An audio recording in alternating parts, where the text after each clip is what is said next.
Hi everyone, today we're going to learn how to solve this question. Okay, the question reads, convert the measurement.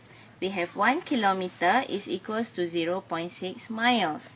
So with that, they ask how much kilometer we will get when we have 1.8 miles.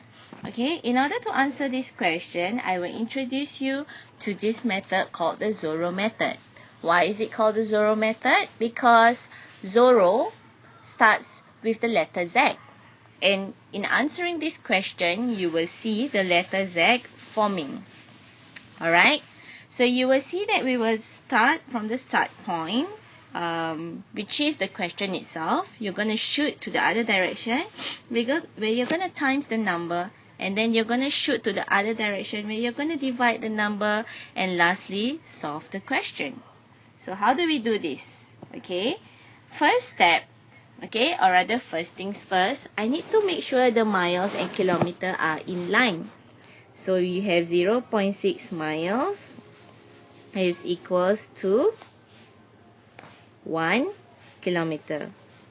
So since we have miles up here, we must make sure we have miles below the 0.6, because remember they need to be aligned.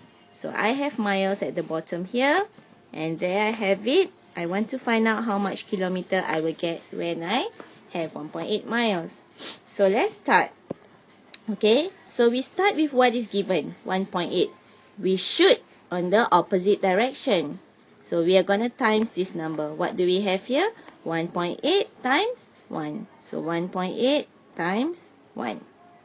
Next step, we are going to shoot on the opposite direction, which is 0.6, right? So we're going to divide that number, 0.6. And last, we are going to solve the question. Can you see my letter Z forming here?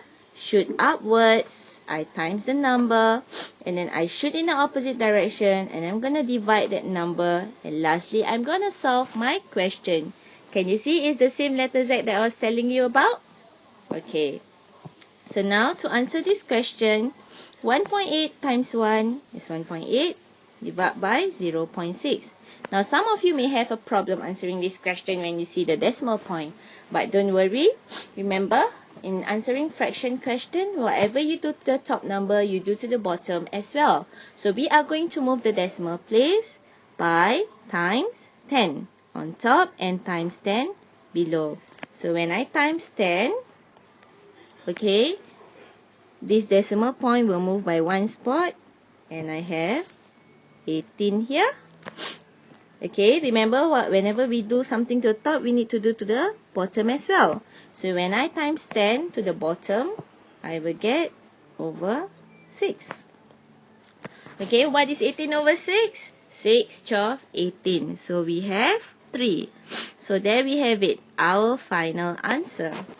Okay, so this again is known as this step is known as the Zorrow method. Very simple. Shoot upwards, times the number, shoot the opposite direction, divide the number, and solve the question. Easy? Okay,